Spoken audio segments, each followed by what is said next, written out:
তৃণমূল কংগ্রেস নিজেদের সর্বভারতীয় দল বলে।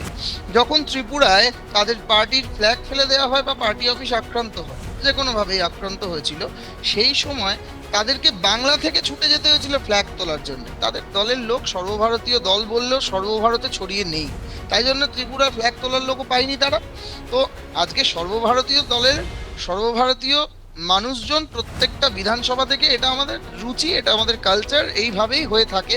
এই ভোট যদি কেরলে ভোট হয়, যদি অন্য সময়, মানে যখন বেঙ্গলে ভোট নেই, অন্য সময় অন্য কোনো রাজ্যে ভোট হয়, সেটা কেরল হতে পারে, সেটা গুজরাট হতে পারে, বেঙ্গল থেকেও প্রতিনিধি দল হিসেবে 10 জন, 20 জন, 25 জন, যারা এক্সপার্ট যে বিষয়, হয়তো কেউ যে সমাজ মাধ্যমের বিষয়ে এক্সপার্ট, কেউ হয়তো ভোট করানোর ক্ষেত্রে এক্সপার্ট, বিভিন্ন এক্সপার্টাইজ লোকজনকে আমরা সেই রাজ্যে, যে রাজ্যে ভোট হয় সেখানে ভোটের আগের দিন অবধি বা 2-4 দিন আগে অবধি পাঠানো হয়। এটা ভারতীয় জনতা পার্টির একদম ঘোষিত ঘোষিত বিষয়, এটা কোনো লুকোচুরির ব্যাপার নেই। এবং অন্য রাজ্যে আমাদের এত লোক রয়েছে, আমাদের আনার ক্ষমতা আছে, দেশের বাইরে তো নিয়ে যেতে হচ্ছে না। আমরা তো বাংলাদেশে নিয়ে যাচ্ছি না, আমরা তো ভারতবর্ষ, এটা একটা এর সার্বভৌমত্বকে নষ্ট করতে চাইছে এই কথাগুলো বলে, যে বহিরাগত বহিরাগত, কিসের বহিরাগত?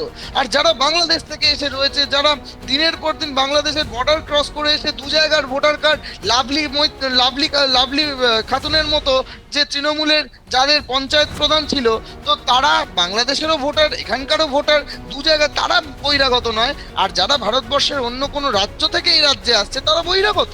এই কথাটা বলার মধ্যে যে সার্বভৌমত্ব বা ভারতবর্ষের যে যে যে পরিকাঠামো, সেই পরিকাঠামোকে বারবার ধ্বংস করার চেষ্টা করে এই বিরোধী দলগুলো।